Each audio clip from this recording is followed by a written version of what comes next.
Version. Genesis chapter 1 to 3. In the beginning God created the heaven and the earth. And the earth was without form and void. And darkness was on the face of the deep. And the Spirit of God moved on the face of the waters. And God said, "Let there be light," and there was light. And God saw the light that it was good. And God divided the light from the darkness. And God called the light day, and the darkness he called night. And the evening and the morning were the first day. And God said, "Let there be a firmament in the middle of the waters. And let it divide the waters from the waters." And God made the firmament. And divided the waters which were under the firmament from the waters which were above the firmament, and it was so.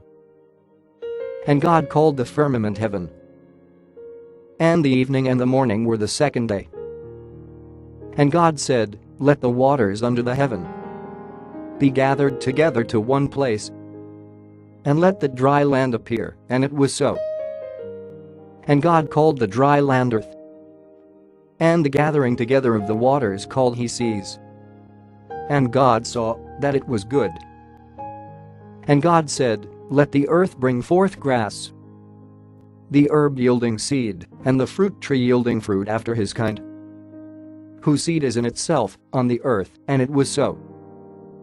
And the earth brought forth grass, and herb yielding seed after his kind, and the tree yielding fruit, whose seed was in itself after his kind, and God saw that it was good. And the evening and the morning were the third day. And God said, "Let there be lights in the firmament of the heaven, to divide the day from the night. And let them be for signs, and for seasons, and for days, and years. And let them be for lights in the firmament of the heaven, to give light on the earth," and it was so. And God made two great lights, the greater light to rule the day, and the lesser light to rule the night. He made the stars also.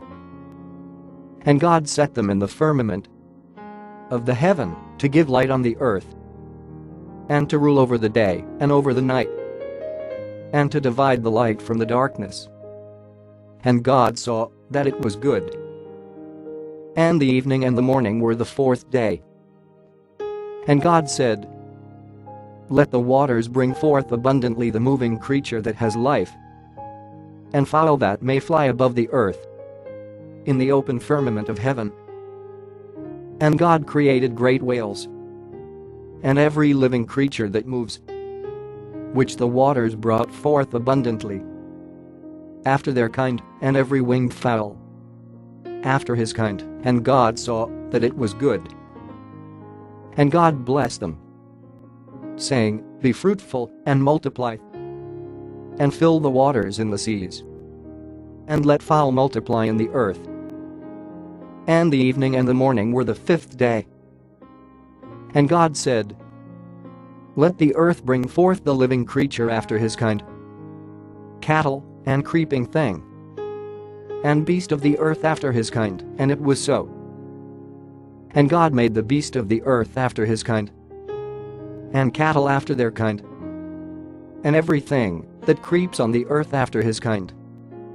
And God saw that it was good.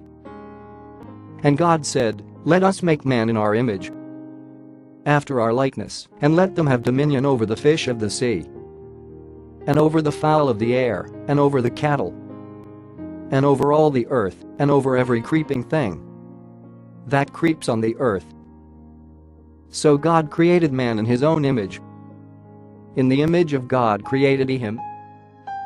Male and female created he them. And God blessed them. And God said to them, "Be fruitful, and multiply, and replenish the earth, and subdue it, and have dominion over the fish of the sea, and over the fowl of the air, and over every living thing that moves on the earth." And God said, "Behold, I have given you every herb-bearing seed, which is on the face of all the earth, and every tree, in the which is the fruit of a tree yielding seed. To you it shall be for meat. and to every beast of the earth, and to every fowl of the air, and to everything that creeps on the earth, wherein there is life. I have given every green herb for meat." And it was so. And God saw everything that he had made, and, behold, it was very good. And the evening and the morning were the sixth day. Thus the heavens and the earth were finished, and all the host of them. And on the seventh day God ended his work which he had made. And he rested on the seventh day from all his work which he had made. And God blessed the seventh day and sanctified it, because that in it he had rested from all his work which God created and made. These are the generations of the heavens and of the earth when they were created, in the day that the Lord God made the earth and the heavens, and every plant of the field before it was in the earth, and every herb of the field before it grew. For the Lord God had not caused it to rain on the earth, and there was not a man to till the ground. But there went up a mist from the earth, and watered the whole face of the ground. And the Lord God formed man of the dust of the ground, and breathed into his nostrils the breath of life, and man became a living soul. And the Lord God planted a garden eastward in Eden, and there he put the man whom he had formed. And out of the ground made the Lord God to grow every tree that is pleasant to the sight and good for food, the tree of life also in the middle of the garden, and the tree of knowledge of good and evil. And a river went out of Eden to water the garden, and from there it was parted and became into four heads. The name of the first is Pison, that is it which compasses the whole land of Havilah, where there is gold, and the gold of that land is good. There is bdellium and the onyx stone. And the name of the second river is Gihon. The same is it that compasses the whole land of Ethiopia. And the name of the third river is Hiddekel, that is it which goes toward the east of Assyria. And the fourth river is Euphrates. And the Lord God took the man and put him into the Garden of Eden to dress it and to keep it. And the Lord God commanded the man, saying, "Of every tree of the garden you may freely eat, but of the tree of the knowledge of good and evil you shall not eat of it. For in the day that you eat thereof you shall surely die."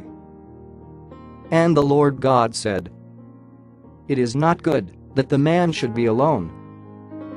I will make him an helpmeet for him." And out of the ground the Lord God formed every beast of the field and every fowl of the air, and brought them to Adam to see what he would call them. And whatever Adam called every living creature, that was the name thereof. And Adam gave names to all cattle, and to the fowl of the air, and to every beast of the field. But for Adam there was not found an helpmeet for him. And the Lord God caused a deep sleep to fall on Adam. And he slept, and he took one of his ribs, and closed up the flesh instead thereof. And the rib, which the Lord God had taken from man, made he a woman, and brought her to the man. And Adam said, "This is now bone of my bones, and flesh of my flesh. She shall be called woman, because she was taken out of man. Therefore shall a man leave his father and his mother, and shall join to his wife, and they shall be one flesh. And they were both naked, the man and his wife, and were not ashamed. Now the serpent was more subtle than any beast of the field which the Lord God had made. And he said to the woman, Yes, has God said, You shall not eat of every tree of the garden? And the woman said to the serpent, We may eat of the fruit of the trees of the garden, but of the fruit of the tree which is in the middle of the garden, God has said, You shall not eat of it, neither shall you touch it, lest you die. And the serpent said to the woman, "You shall not surely die. For God does know that in the day you eat thereof, then your eyes shall be opened, and you shall be as gods, knowing good and evil." And when the woman saw that the tree was good for food, and that it was pleasant to the eyes, and a tree to be desired to make one wise, she took of the fruit thereof, and did eat, and gave also to her husband with her, and he did eat. And the eyes of them both were opened, and they knew that they were naked. And they sewed fig leaves together, and made themselves aprons.